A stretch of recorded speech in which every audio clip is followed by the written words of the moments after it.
Всем привет, ребята! Поздравляю всех вас с Днем защиты детей! Мы вас очень сильно любим, счастья вам и самое главное, никогда не болейте!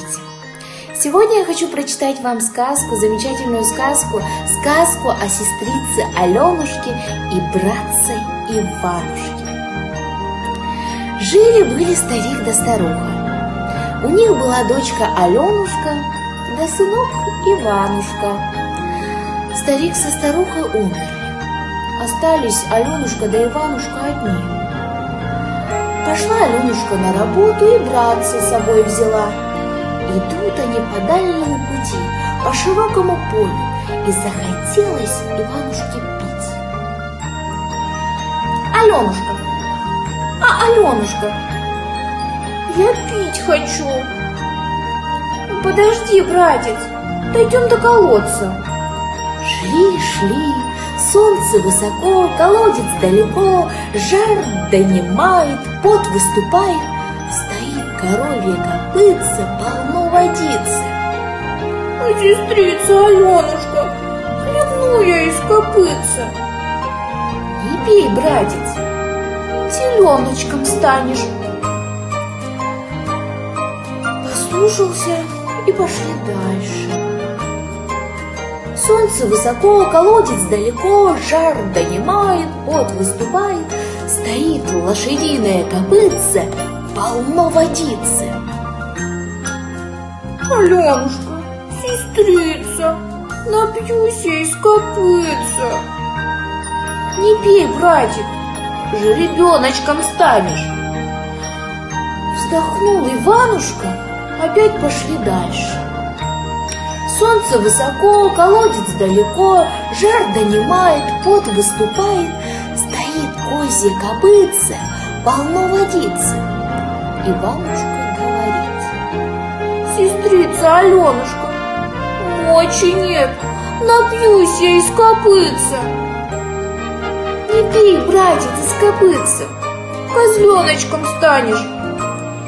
Не послушался Иванушка и напился из козьего копытца. Напился и стал козленочком.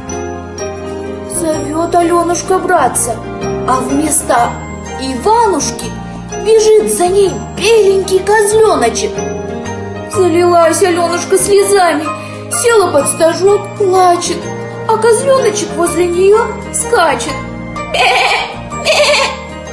В ту пору ехал мимо купец.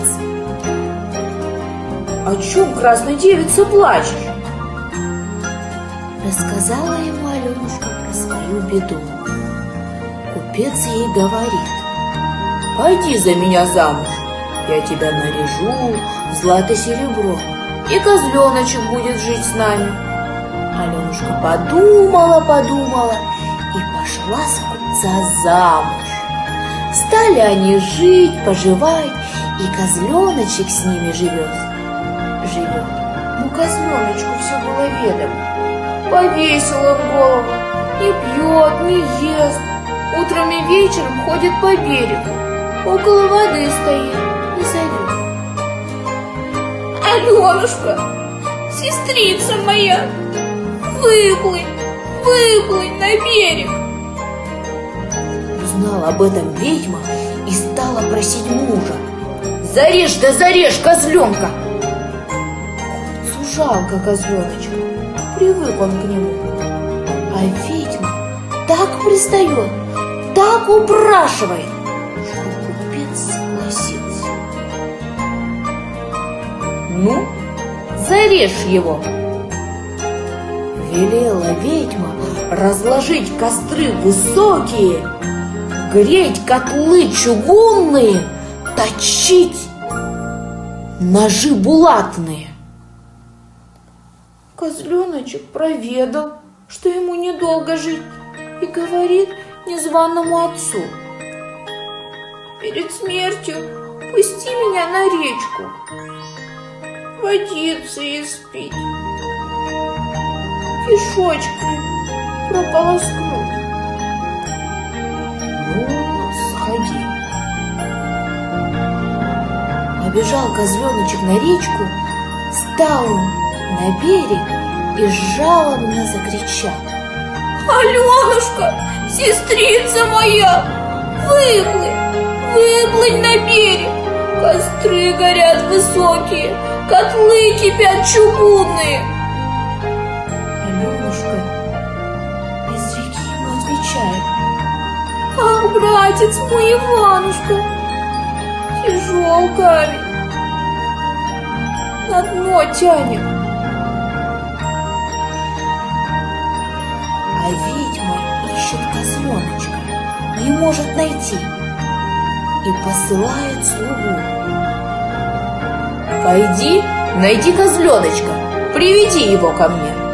Пошел слуга на речку и видит, по берегу бегает маленький козленок, зовет: Аленушка, сестрица моя, выплынь на берег.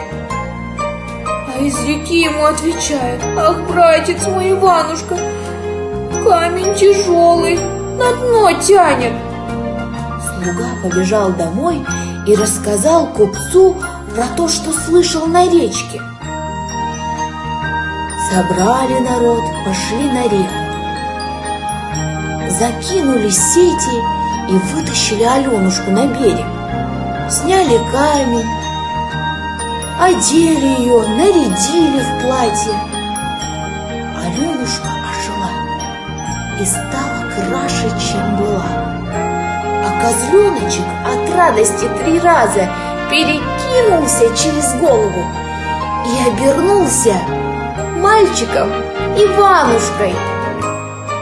Ведьму привязали к лошадиному хвосту и пустили в чистое поле. Ну вот и все, ребята.